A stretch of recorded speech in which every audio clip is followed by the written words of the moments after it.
राम साईं राम। आप सभी साईं भक्तों को मेरा प्यार भरा प्रणाम। आशा करती हूँ आप सब ठीक होंगे। आज की जो कहानी है साईं बाबा के व्रत से संतान प्राप्ति के चमत्कार की कहानी है और यह एक सच्ची घटना पर आधारित है। शहर के शोर शराबे से दूर एक शांत से कस्बे में रहती थी सुनंदा नाम की महिला, जिसकी गोद पिछले 10 वर्षों से सूनी थी। उसका पति महेश एक सरकारी कर्मचारी था। दोनों ने संतान सुख पाने के लिए डॉक्टरों से लेकर तांत्रिकों तक हर दरवाजा खटखटाया था, लेकिन किस्मत जैसे रूठी हुई थी। हर महीने जब सुनंदा को पता चलता कि वो गर्भवती नहीं हुई तो उसका दिल चूर चूर हो जाता। उसे समाज की बातें, रिश्तेदारों के ताने और पड़ोस की औरतों की सहानुभूति से ज़्यादा अपनी अधूरी ममता सबसे ज़्यादा सताती थी। एक दिन सुनंदा की पड़ोसन कमला ताई उसके घर आई। कमला ताई ने उसे एक चमकती आंखों वाली श्रद्धा से कहा, बेटी, मैं भी तेरे ही तरह 8 साल तक बांझ रही, पर साईं बाबा ने मेरी झोली भर दी। तू साईं बाबा का 9 गुरुवार का व्रत कर, वो जरूर सुनेगा। सुनंदा ने कुछ संदेह से पूछा, क्या सच में बाबा व्रत से संतान मिल सकती है?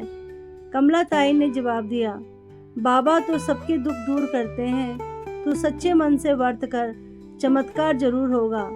वो रात सुनंदा की नींद उड़ा ले गई। साईं बाबा की तस्वीर को ताकती रही और सोचती रही, क्या ये मेरी आखिरी उम्मीद है? अगले गुरुवार सुनंदा ने बाबा का व्रत शुरू किया। सुबह जल्दी उठकर स्नान किया, सफ़ेद साड़ी पहनी और घर में बाबा की तस्वीर के सामने दीपक जलाया। उसने बाबा को बेसन के लड्डू का भोग लगाया और श्रद्धा से व्रत की कथा सुनी। उसने अपने पति महेश से कहा, मैं साईं बाबा का व्रत रख रही हूँ, मुझे विश्वास है कि बाबा हमें संतान का सुख जरूर देंगे। महेश ने मुस्कुराकर उसकी पीठ थपथपाई, अगर तुम्हें विश्वास है तो मुझे भी है।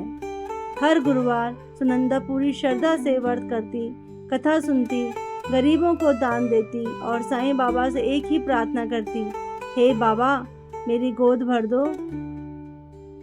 3 व्रत पूरे हो चुके थे, लेकिन कोई संकेत नहीं मिला। 5वें गुरुवार के बाद उसकी सास ने ताना मारा, इन बाबा बाबा से कुछ नहीं होगा, डॉक्टर को दिखाओ। सुनंदा का मन डगमगाने लगा। एक दिन बाबा की मूर्ति के आगे बैठी रो रही थी, तभी बिजली चली गई और कमरे में सिर्फ दीपक की लौ रह गई। उस लौ में उसे बाबा का चेहरा नजर आया, मानो वो मुस्कुरा रहे हों। उसी रात उसे एक सपना आया। सपने में एक वृद्ध पुरुष श्वेत वस्त्रों में लिपटे, सिर पर कपड़ा बांधे, मुस्कुराकर बोले, दी श्रद्धा और सुबेरी रखो, तुम्हारी गोद जरूर भरेगी। सुबह जब आंखें खुली तो उसका मन शांत था। अब उसे किसी की बातों से फर्क नहीं पड़ता था। उसकी आस्था अटूट दृढ़ हो चुकी थी। 9वां गुरुवार आया। सुनंदा ने उस दिन विशेष तैयारी की। बाबा का प्रिय भोजन बनाया, खिचड़ी, बेसन के लड्डू और नींबू पानी। उसने पास के मंदिर में जाकर व्रत की पूर्णता की कथा सुनी और 11 कन्याओं को भोजन कराया। उस शाम जब वो बाबा की आरती कर रही थी तो उसकी आंखें बरस रही थी। उसने कहा, हे साईं, आज 9वां व्रत पूरा किया है, अब सब तुम्हारे हाथ में है। कुछ दिनों बाद उसे अचानक उल्टी और चक्कर आने लगे। महेश उसे डॉक्टर के पास ले गया। जांच के बाद डॉक्टर ने मुस्कुराते हुए कहा, बधाई हो, आप माँ बनने वाली हैं। सुनंदा के कानों में जैसे घंटियों की गूंज गूंजी हो।